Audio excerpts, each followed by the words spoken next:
Hindi naman kayo natatakot, attorney, na baka Nako, or pangamba takutan na yan eh. palututin, o matakot yung mga ano natin, hindi nila masabi yung totoo.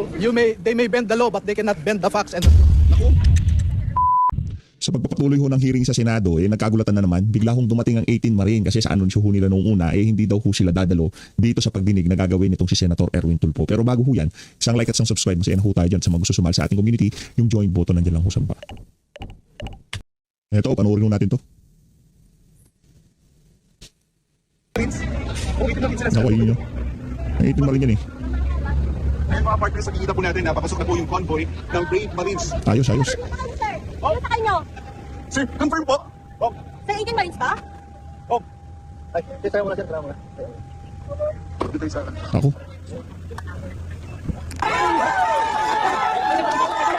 Go ahead, sir. Ano na naman ho ito? Gulatan na naman to, gulatan. Naku. Ang tanong ho, papapasukin ho kaya sila? Ayun oh.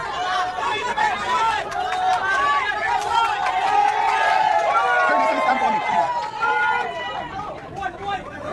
Okay, sir, video. Ang dami yung nag-celebrate ng mga nakapasok. Matapos naman po 18 Marine. po ang Ito. doon na secretary ng official na invitation. Ipinost ko sa website itong ating consultative meeting today ay ini-stream din po sa website. At makikita po natin na full complement po ang nandito po sa consultative meeting. At nakakadismaya po dahil kung alam ng mga invited guests, particularly po yung 18 bodyguards, nasa loob ng kanilang puso ay alam nila ang katotohanan, dapat pumunta po sila dito para ipamahagi at i-share sa ating lahat ang katotohanan. Pamahagi na, i-share pa. Iba ho talaga itong si Sherwin. Palakpakan natin. Matindi si Sherwin. Hindi po pwede pumili kung saan sila pupunta at kung sila. Ito. Matapos naman po ang Tuloy natin. Yun, O yung 5 team ha? Attorney, di matopa, hindi po kayo dadalo. Ano po yung nag-ano sa atin ngayon? Ano po yung nag-udyok sa atin na bakit tayo dadalo? Hindi, pupunta talaga kami sa Senado kasi marami kaming bagay na kailangang maklaro. Kasi mamaya, pupunta muna ako kay Senator kung sino dyan, Opo. then sumama na lang kayo. No? Pero hindi Yun, tuloy ho natin. naman kayo natatakot, attorney, na baka Nako, or pangamba na takutan yan eh. palututin, o matakot yung mga ano natin, hindi nila masabi yung totoo. They may bend the law but they cannot bend the facts and the truth. Nako. Matindi ho yung patama na yun itong si Atty. Baligod. Lobender ho kasi itong si Erwin Tulfo. Pangalan pa lang niya, di ba? Di mapagkakatiwalaan. Lobender. Erwin Tulfo, the Lobender. Yes, sir. Bogus po daw. Siya ang bogus, hindi siya natural born Filipino. Si Erwin Tulfo, darating ang panahon. Sira. Shin na lang. Shin. Shin. Kamu na sa loob. Ay, sir. Lahat po ng gusto may Pwede niyo po kaya ano ka na regarding sa QR code dahil wala nga sila QR code. Dito na lang bitago sila sa pagdinig. Oh, ito, ang invitasyon nila, hindi naman nila sinabing mag-QR code kami. O, tingnan nyo. Sir, akala ng mga senador hindi kayo pupunta kasi nagsisimula na nga yung Blue Ribbon hearing sa Alam mo, yung invitasyon kasi na pinadala sa amin, natanggap ko lang nung June 4, alas 8 na ng gabi. Nakauwi na sa mga probinsya yung ibang mga 18 soldiers. No? So, kinausap ko pa sila na kung maaari bumalik sila. Ang huling dumating na hinintay namin, yung namatayan sa Pampanga, si Walter Manalansan. Iniwan niya yung wake ng kanyang kapatid para lang makarating at makapunta kami rito. Hinintay namin siya. Sir, gaano kayo kahanda? Especially worst case scenario, baka posibleng magkaroon ng site in contempt, hindi natin alam sa ongoing na pagdinig po. Hindi, ayoko mag-speculate sa mga mangyayari, no? Hintayin natin. Ano, okay na po ba? Makakapasok naman po, kailangan lang po talagang mag-QR code. Kung sinabi nyo sana kagad sa invitasyon, hindi kami madedelay. Natakot na nga kami sa EDSA eh. Mabilis lang naman po, sir, i-approve naman natin. O pwede ba Ayun ho mga kababayan. Rekta ho niya tayo doon sa nangyayaring hearing dyan sa Senado. Umaga po sa ating lahat. Ako si Erich ho. Today, we gather for a consultative meeting and our organizational briefing to organize the Blue Ribbon Committee under the present majority bloc headed by Consultative Senate Pro Tempore and hearing, Acting Senate meeting. President Sherwin Gatchalian. To be clear, we will be asking for updates from the executive agencies. As we proceed, this committee must likewise address the circumstances surrounding the June 4 press conference held in the session hall. That press conference was presented to the public as a Blue Ribbon Committee proceeding despite having no authorization from the duly recognized chairman of the committee or Hindi nga kayo duli. Walang quorum. Problemado yung ginawa nyo. Kaya nga hindi... pinagpipilitan nyo na Julie kasi nandiyan pa rin itong si SP Cayetano. Hindi kayo Julie. At alam nyo, problemado yung ginawa nyo na yon, maging yung mga abogado nyo. Medyo mayroong conflict ba sa saligang batas, yung mga kabalbalan na yun. Kaya mo pa hanggang sa ngayon mga panahon na to, yung confidence level nyo, hindi ganun kataas. or from the office of the Acting Senate President. It was conducted outside established Senate rules and institutional processes. Simply put, it was not a legitimate blue ribbon committee hearing. It was irregular, a house show, House. which you may want to call it, a make-believe investigation masquerading as an official Senate proceedings. House. Hindi na naman, kung yung pangkukwelyo at pagbitbit palabas ng Senado, hindi gawain senador. Diyan naman hindi kasi, ganito ho kasi yan. Kung kayo ay nasa television, halimbawa dito sa PH Update, kung ano-ano mga salita yung mga ginagamit natin, balagbag, o mga sintusin. Diba, yung mga ganong klaseng salita, okay lang yun, kasi informal yung setup natin. Tama, mali. Pero kung kayo ay nasa Senado at gagamit kayo ng mga ganyang klaseng salita, hindi naman ho ata katanggap-tanggap bilang isa senador na gumamit kayo ng mga ganyang klaseng salita. Diba? Oh. Sa sinigawang ilihitimong pagdinig, muling naungkat ang mga testimonya ng 18 Maleta Boys. Maleta Boys. Kaugnay sa di umano'y milyon-milyong kickback mula sa flood control projects na dineliver daw nila sa ilang mga opisyal, kabilang na po sa inyong lingkod at maging sa isang pari. Ito po ay walang basihan, walang katotohanan, ni walang naipresentang dokumento, resibo o anumang konkretong patunay, kundi puro salita lamang. Madali pong magturo, madaling gumawa ng kwento at napakadaling manira ng reputasyon. Kaya tungkulin po ng Blue Ribbon Committee na tiyakin ang bawat alegasyon ay nakabatay sa matibay na ebidensya at mapagkatiwalaang testimonya. Hindi po tayo papayag na basta na lamang may darating po dito sa komite na ito para maglahad na kung ano-ano na wala naman po mga ebidensya. O mga testigo na bigla na lamang pong susulpot kinabukasan na hindi na po mahagilap. Hindi tayo narito upang magbigay ng hatol batay lamang po sa mga haka-haka. Narito tayo upang alamin ang katotohanan. At this juncture, please allow me to acknowledge the presence of my esteemed colleagues, Senators Kiko Pangilinan, our Vice Chairperson, our Acting Senate President, Senate Pro Tempore Win Gatchalian, and my colleague, Senator Rafi Tulfo. Thank you for coming today. Before we proceed, let us pause for a minute of silent prayer for our kababayan si Mananalangin pa siya, no? Mananalangin. Oh, maganda yan. The best yan. Perfect. Tuloy ko tayo. Attorney Cheloy Velicaria Garafil said that the House of They sent a letter respectfully declining the invitation on the grounds of parliamentary courtesy. Okay, what about the 18 bodyguards, Comsec? We have not invite them? We have not received. Yes, we invited them, but we have not received any reply. What about Attorney Baligot? Did we invite them? Did we Yes, Your invite them? Honor, we invited, but we have not received Yes, Your Honor. Yes, Your Honor. any reply. What about former Congressman Mike Defensor? Did we invite him?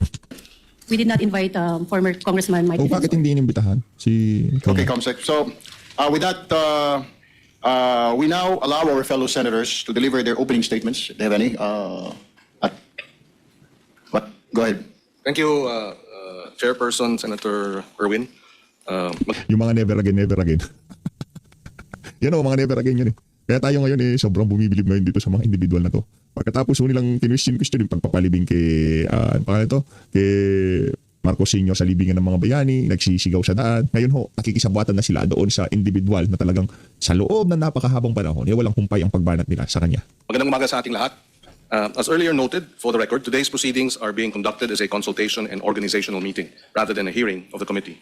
The purpose is to facilitate the orderly transition and continuity of the committee's work pending the completion of its reorganization and membership and formal constitution of the committee. Anak ng takwa, anong ginagawa natin? Hindi pala hearing to.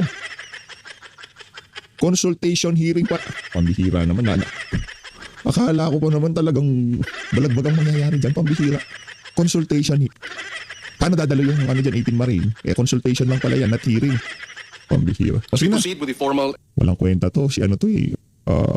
Hanggang kay Erwin Tulfo lang ay Rafi Tulfo tapos seguin and na tayo. official public consultation meeting of this committee allow us to place on record the following and reiterate the following. The June 3 session convened by 12 senators was in compliance with the Constitution, the rules of the Senate, and jurisprudence.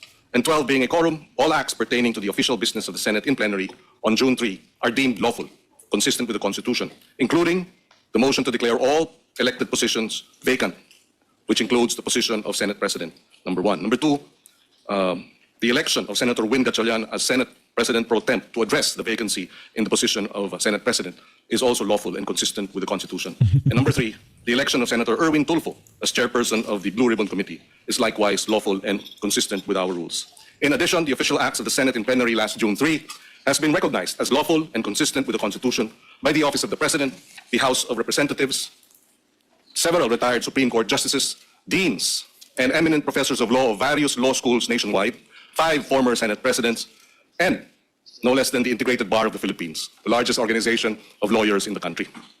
As such, we reiterate, therefore, that the so-called Blue Ribbon Committee hearing conducted last Thursday, June 4, was illegal, void ab initio, and had no binding effect. It is in this context that today's public consultation and organizational meeting of the Blue Ribbon Committee is being called to order. Yo. And we hope that with this proceedings, we will be able to get to the bottom of the truth behind the allegations earlier presented. Thank you, Mr. Chairman, and I yield the floor. Thank you, Senator Pangilinan. We now go to our acting Senate President, Senate Pro Tempore, Win Gatchalian. Maraming salamat, Chairman, and let me acknowledge Mr. Win. and thank our Chairman, Chairman Erwin Tulfo, for calling this Kompleto pala barkada dito eh. Nandito si Tuta Soto, si Kiko Pangilinan, si Erwin, si Rato, itong nasa dulo na to, si Rato. Tapos si Gatchalian. Dito kompleto ang tropa. Ayos to ayos. hearing/consultative meeting. Let me also thank our Ito ba si Risa? Vice Chairman Kiko Pangilinan, and of course all the members of this esteemed committee. Unang-una sa lahat po, nakakadismaya na hindi po umattend yung 18 bodyguards, yung kanilang abogado Nandyan sila sa Senado. Patawag nyo. Nasa opisina sila ni Senator Robin. na si Attorney Baligod at si Ginoong Mike Defensor dito sa ating patawag. Ito po ay opisyal na patawag. Nag-release po ang Blue Ribbon Secretariat ng official na invitation. Ipinost to sa website. Ito ang ating consult. Grabe ho, napakalakas na lindol. Ngayon ko palang nakita, no? Meron ho palang naganap na 7.8 magnitude earthquake. General Santos, grabe ho itong mga kababayan. Malapit sa Davao to, ilang oras lang na biyahe ito. Consultative meeting today ay ini-stream din po sa website at makikita ho natin na full complement po ang nandito po sa consultative meeting. At nakakadismaya po dahil kung alam ng mga invited guests, particularly po yung 18 bodyguards, nasa loob ng kanilang puso ay alam nila ang katotohanan, dapat pumunta ho sila dito para ipamahagi at i-share sa ating lahat ang katotohanan. Hindi ho pwedeng pumili kung saan sila pupunta at magsalita. Hindi ho pwedeng pumili kung sino ang kakausapin ho nila, kung kakampi man o hindi. Dahil kung alam mo, nasa puso mo ang katotohanan, kahit saan ka pumunta, katotohanan dapat mong sabihin. Yun. Marami ho kaming, ako personally, marami po akong Inintay ko lang naman ho dito yung kay Shirapi Tulfo. inihandang mga katanungan. Nakita ko po yung kanilang mga sinumpaang salaysay. Marami po akong gustong itanong dahil marami po akong nakikitang inconsistency, gaps, at gusto kong malinawan itong mga inconsistencies at gaps. Nagprepara ho tayo para makausap po sila at para po maging patas ang pagdinig ho natin ngayong umagang ito. Pero sa ganitong sitwasyon, ako po personal na nadidismaya dahil hindi ho tayo nagkaroon ngayon ng pagkakataon para matanong sila at lalong klaruhin yung mga kanilang isinasabi itong mga nakaraang mga panahon. Sa alam ko marami ho silang inikutan na iba't ibang venue para magsalita. Pero ito po yung pinakamahalagang venue para po ilahad ang katotohanan. Yun. So sa ganitong punto, ako po yung nagpapasalamat po sa ating chairman sa kanyang paghahanda dito sa ating aktibidad ngayong araw na ito. At nagpapasalamat po ako sa lahat ng ating mga kasamahan dahil nagbigay ho sila ng oras at naghanda sila para harapin po itong mga 18 bodyguards na marami pong sinasabi tungkol po sa iba't iba pong mga personalidad. Maraming salamat po. Ayun. Maraming salamat po, Senator Pro Tempore, Acting Senate President Win Gatchalian. We'd also like to acknowledge the presence of our colleague, Senator JV, Senator Bamakino, Senator Tito Soto, and Senator Risa Ontiveros. Salamat, Chair. We now, I believe Senator Rafi has a statement. Yan si Thank you, Mr. Chair. Shirapi. Mr. Chair, it took all my energy to not to gate crush the live selling that happened here last June 4. The way it happened, the way it was handled, the statements being made. Gusto ko lang talagang pumunta dito, hindi man po ako invited doon sa conference nila na yon. I waited for today's hearing to confront the resourceful persons they presented. Let me call on them 18 kargador. Kasi nga po, nagkakarga sila ng mga mali-maletang pera, sabi nga nila. Yung po talagang trabaho nila, taga-bitbit, nagkakarga ng maleta. Una, sino ba itong 18 kargador ng mga maleta? Saan ba sila galing? We cannot simply bring in people sa Blue Ribbon Committee na nag-akusa na mabibigat na paratang nang hindi man lang nalalaman kung karapat-dapat ba sila paniwalaan. Kasi simula pa lamang po na tinawag silang 18 Marines, may paglilin lang na agad. Yung bansag na 18 Marines sa isang paraan upang pabanguhin sila sa publiko. Matik po kasi yan. Pag sinabing Marines, iba po ang respeto ng mga tao. Pero hindi naman po silang lahat ay dating Marines. At mahigit kalahati sa kanila ay discharged without honors or dishonorably discharged from service for various offenses. Ibig sabihin, palpak sila.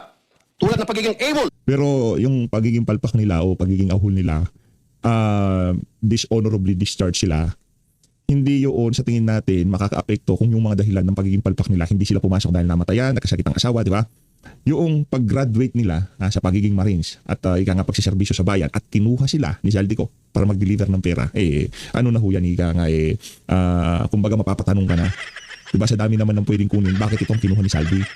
Ngayon, kung kukwestiyonin natin sila dahil doon sa pag-deliver nila ng pera, yun ang trabaho nila kay Saldi at hindi naman sinasabi ng kanilang amo na sinungaling sila, hindi totoo yung sinabi nila. Meron tayong problema kung kukwestiyonin natin ang kredibilidad nila. Ang pinakauna dapat kukwestiyon sa kredibilidad nila o magsasabi na mayroong problema yung mga testimonya nila, ang katangi-tanging tao na pwede magsabi niyan, walang iba kung hindi si Zaldico. Pero kung ang kukwestiyon yung mga malilibog na senador, may problema tayo dyan. Wala akong pinapangalanan walang masasaktan. Lahat naman tayo, tao tayo. Pero dapat ilinalagay sa lugar. Mabira kayo. Mabira kayo. Sige. Yung mga ganong salita, okay lang na gamitin natin dito sa PH Update. Diba? Ano naman meron tayong mga kalokohan. At karamihan dyan hindi tayo proud. Lahat tayo. Pero para ika nga 10 ang anak mo sa 4 na magkakaibang babae, may problema tayo dyan. Tapos ito pang si Rapi, yung dati niyang asawa na lumalabas na naman yung mga video. So panoorin natin sa susunod na video. Hayaan natin si Zaldico na pasinungalingan niya yung testimonya nung kanyang mga dating bulalay. Wala ka sa karapatan. Walang karapatan. Kausapin mo yung mga ex mo. Yun ang O absent without leave. Why is this information very important? Yun. Because for people to believe their allegations, it must come from a credible and reliable source. Grabe, lakas ng lindol. And so, the people using them portray them as heroes. God damn. Sabi nga ng Huwag kang magmura. Wala ka sa Rapi Tulfo in action. Hindi security guard yung minumura mo na yan. isa sa mga senador na dumalo nung araw na yon, bayani daw po sila. Bayani Pero sila. kaya naman po sila sa iba nating mga bayani. Bayani sila in a sense. Sa tindi ng issue na to, walang gustong kumanta, walang gustong tumayo para sa sambayan ng Pilipino. Nandyan yung 18 Marine. Sila yung bayani dito sa usapin na to. Pero hindi literal. Hindi pong ilalagay sa libuto. Kasi liniliteral nyo lahat Pati yung pang-chichik. Joke lang. Pambiro. Na itong 18 Kaya ito hinihintay ko talaga magsalita siya. Totoo lang. Sa lahat na isiba. Lahat na nandyan. Siya lang hinihintay ko. senador na ilang taon nagtrabaho kay Zaldico. May 7 years at 9 years at nagbitbit daw, sabi nila, ng sangkatutak ng maleta ng pera. At bigla na lang tinubuan ng konsensya at ngayon ay naninira ng buhay ng mga inosenteng tao. Teka, kailanman ng mga politiko hindi naging inosente. O naman si Rak. Kaya ka tinatawag na si Rai. Kailanman ang isang mga politiko hindi magiging inosente. Hira ka naman. Ay tatawagin nating bayani. Pasensya na. Hindi ako papayag na matabi ang mga sinungaling nito kila Jose Rizal, Andres Bonifacio at mga dakila nating OFW. Hindi naman ikaw magdidesisyon taong bayan. Kung ayaw mo, opinion mo yan. Diba? Okay lang yan. Itago mo yung At dito papasok ang pangulo kong punto. Oo. Hindi lang po ang kredibilidad ng 18 kargador ang kaduda-duda. Ang mismong testimonya nila ay nakakapagtaka. Lumabas na po ang ilan sa mga ito sa balita. Pasadaanan po natin. Let me show some video clips of the hearing. Video 1. Si Padre Flavi ay hinatiran ko ng pera doon sa Mindanao Ab. Isang sobre yun, sir. Anong lugar po yun? Sa Mindanao Ab, sa mismong simbahan niya, sir. Sa may gilid ng kalsada. Bakit po kayo nagdala ng pera doon sa pare? Kasi, sir, hindi ko ano, sir, kung paano nila yun, sir. Basta nagdala lang ako ng pera, sir. Tapos doon sa 33... Maliit na din ba ang dinala mo? Isang sobre, sir. Tapos doon, sir, sa 33 Clemente. Baka naman sulat lang pinadala. Hindi, sir, pera, sir. Kita ko mismo, sir. Tapos sa 33 Clemente, sir, isang malita. Kanino? Kay Padre Flavi, binuhat ko papunta sa sakyan niya. Tapos yung suot niya, sir, itim na pangpare. Sagot ng mga Diocese of Cubao Bishop Elias Ayuban Jr., there is no church entrusted to the Society of the Divine Word on Mindanao Avenue or anywhere in its vicinity. Naku. Pangalawa, iPhone time travel. 2024 pa lang, wala pang iPhone 616e noong 2024. Putok yung flood control po, 2024. Nakapagsalita na po dito si Mr. Sergeant Orly Lutisa. Ngayon, maraming nagliligaw sa amin. Ano po? Nililigawan po kami na hindi na po kami magsalita. Yung lahat ng cellphone po namin, ibibigay po sa kanila. Sa anong dahilan? Papalitan po ng mga bago po, iPhone po. Ano bang klase yung mga cellphone nyo? Nokia? iPhone 16. So papalitan nila ng mas maganda. Yes, Your Honor. Alam niyo yung dahilan kung ba't nila gagawin yun? Kasi nandun yung mga picture namin yung Anong klase ng cellphone para ma-record?